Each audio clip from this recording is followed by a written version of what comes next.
Hello and welcome to another Teach Tuesday video. This is the season finale of our Teach Tuesday series on distance ed courses. I'm here with Dr. Todd Dresser, our lead instructional designer, and he's going to help us recap the series. So I think we'll just launch right into it.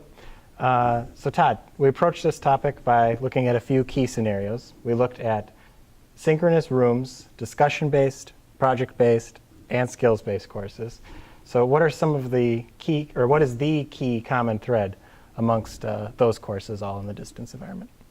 Thanks, Luke. I think, it's been an interesting semester talking with people about their teaching practice. And I think for me, the biggest common thread that ran through all the videos was that the instructor for these distance ed synchronous courses is really more like the captain of a team, that rather than sort of teaching in isolation, that they get technical help from IT client services. We saw Scott Berg in that first video give some really good tips. They get pedagogical help, hopefully from CADL, and we can talk with them about best practices for the different environments and point them to some research and that sort of thing. And then hopefully they'll also get classroom help from a facilitator in the class, and that having someone who's sort of like the instructor's eyes and ears and hands in the remote classrooms is a really important help for the instructor. Great. And then were there any other common themes that emerged as we looked at these different modes of instruction? Yeah, I think there are some important common themes. One is that, kind of going back to what I just said, is that working with that team of people takes a lot of time, right? Sure. And so that as instructors are planning out their courses, that they need to budget in some time to work with that team of people. But secondly, that an ounce of prevention or an ounce of preparation is sort of worth a pound of scrambling around. That hopefully that time you spend working with your team for your course will pay off in the long run. That you won't have you'll have fewer unintended glitches and that sort of thing, and you'll be better prepared, right, to deal with things as they come up. And then finally, alienation is kind of the entropy of distance education, that things tend to go towards having students feel disconnected unless you really are always making that positive, doing the positive work to help students feel connected to the class, right? And I don't necessarily mean positive in like an up with people kind of way. I mean positive in the sense that you actually have to make sure that the class isn't sort of sinking into that alienating space, but it can be done, right? There's ways to do it. So. Okay.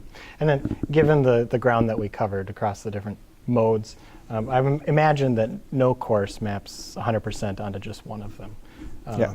One of the DE scenarios that we looked at. So how does an instructor determine which mode might be best for them? And then we kind of answered this, but then what and who are some of the resources to help navigate that? Yeah, that's a good question. I think look sort of doing a little bit of introspection first, maybe seeing what kind of instructor you are. So don't do something that's not authentic to you, right? So if you're a lecturer, then I think that's a mode, and that's a mode that's pretty well supported, I think, by distance education. If you're someone who likes to do a lot of group work, you can do that too. But again, that's where you're really going to start relying on that team of people really to help you facilitate those groups, because you're not going to be able to walk around and work with groups, if they're in a different location. So you're going to need to work with other people to help facilitate that. And we have good workers on the branch campuses, and they can help us do that. And then, what's available to you, right? So doing an inventory, sort of seeing, going into the distance ed rooms, seeing what they're like, talking with the registrar to see if they're available.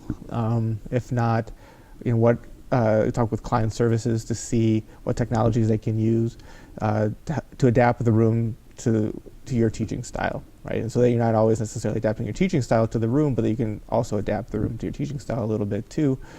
And then the third one, this is maybe so obvious we don't need to say it, but I'm going to say it anyways, which is how big is your class, right? Sure. But so if you're teaching a large lecture class, obviously you're not going to convert that to a discussion-based course in a distance environment, right? It's not going to lend itself well to that. But like we saw with Leah Strobel, the language courses, you might not think you could teach languages in a distance environment, but she does it, so it can be done. And then, of course, people can always go back and watch the rest of this season to get a Right. feel for the different modes. Right? Binge watch it, in between Game of Thrones episodes. Sure. So then, across the series, we certainly discussed some hurdles, right, Yeah. for making the transition from traditional face-to-face to online. So then, could you recap some of those hurdles for us, but then maybe glean some silver linings in making the transition from traditional face-to-face to online? Yeah, I think the first hurdle that we talked. One hurdle is sort of be realistic about what you can accomplish in a class period, right? It's really easy to want to sort of stuff your class periods really full of activities and things to do, but you're probably going to get a little bit less done, right? And so that one hurdle is that you're probably roughly a third, maybe less, than you would normally get done, just because of the sort of technical challenges of communicating across a distance, right? So being realistic about that. Second, again, communicating with your team, making sure that everyone who's going to be helping you with your course is on the same page as you in terms of what you want to get accomplished in a given day. Also having your handouts done ahead of time, so that if you want to do a worksheet or if you want to do something during the day or have a reading that students are going to assign, you need to have that done ahead of time, and that's a challenge, right? Especially most teachers are, understandably, you're always sort of doing things at the last minute. Well, the last minute is going to come a little bit earlier, I think, in a distance ed situation. And then finally, you may have to reformulate some of your assignments, or it might be a good idea to anyways. The example that I harken back to is from Leah Strobel when she was talking about her pronunciation assignments often became a more writing-based assignment as opposed to a speaking assignment, and so that her students got more writing done during the semester than they had in the face-to-face environment. This kind of gets to the silver linings a little bit, but they got less conversational practice, Sure. or at least she got to hear their conversational practice less, right? Because they may be conversing each in their own little pockets, but she can't hear it as well. So the silver linings, we saw one big one with Dana and Nina Powell, where they were in the distance ed environment, where the distance ed took away the pressure of stage fright for their students, and they could be more free to engage in the role play activity without having their peers' eyeballs on them all the time. And then second, I alluded to it earlier, Leah talked about being able to get more writing done in the distance ed environment because it was a replacement for some of the conversational elements of her class. So, And I imagine that the sort of paring down and prioritizing that you talked about at the end of the day actually helps structure, the things that you're going to talk about. And, Yeah, right. It's obviously hard to get rid of the stuff that you really want to do, right? And so, but yeah, it can maybe, that could be an unintendedly good consequence where you can kind of maybe get down to what's really important in any given lesson. Yeah. Sure. So we mentioned now transitioning courses, and that's pretty much what we talked about this whole season. You want to talk about it as a season. But say I'm a brand new instructor, I got to start from scratch. Somebody comes to me and says, hey, can you teach this course? By the way, I want it to be distance ed. Where do I start? What do I do? Yeah, well, obviously you can go back and look at the season, the episodes of the season. I would say come talk to Cattle, or come talk to IT Client Services. I think either point of interface, you would probably get connected with the other one. If you came and talk to us, we would definitely make sure you talk to Scott Berg. And I'm sure if you went to talk to Scott first, you'd make sure you come talk to us too about your course. And then second, I'll turn it over to you, Luke, because you have a special surprise for the audience, which is the course that you're designing. Sure. So why don't you tell people about the asynchronous course? Sure. Yeah, we have an asynchronous course, which being about synchronous distance ed is a little bit ironic, but it's a Canvas course that instructors can go through. And it starts out looking at sort of that paring down and writing your objectives and then some of the technological considerations. What do you lose in this mode? What do you gain in this mode? How does that map onto the things that you actually want to cover?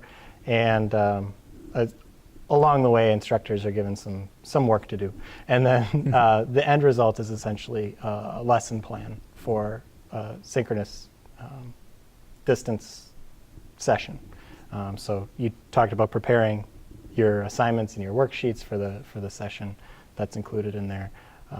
And then the final product is that you present that session to a member of the CADL team and any peers that you'd like, and then solicit feedback. And it's sort of from that point, it's sort of a revisionist thing. Okay. And instructors will be able to sign up for that class over the summer. Yes. And it's just a self-paced course that Yep. they can sign up for, right? Yep. Yep. Self-paced course, but with feedback as we can get to it. Yeah. So, yeah, good plug for that. And given that, do we have any last, parting words of wisdom about synchronous distance education? Yeah, I think the last parting words of wisdom are if you get the news that you're teaching in a distance ed environment and you haven't done it before, start talking to people. And there's lots of people that you can give you help, and I think that there's a fair amount of resources out there now, and I think instructors can they shouldn't don't be afraid to do it, and that there's lots of resources, lots of support out there for people to be engaged with that. Sounds great. So that's it for this Teach Tuesday series on synchronous distance education. We'll hopefully see you back here next fall for another series of videos, perhaps tied to a common thread or perhaps one-off things. So we'll find out in the fall. Yeah. But thanks for watching. Have a good summer, everybody.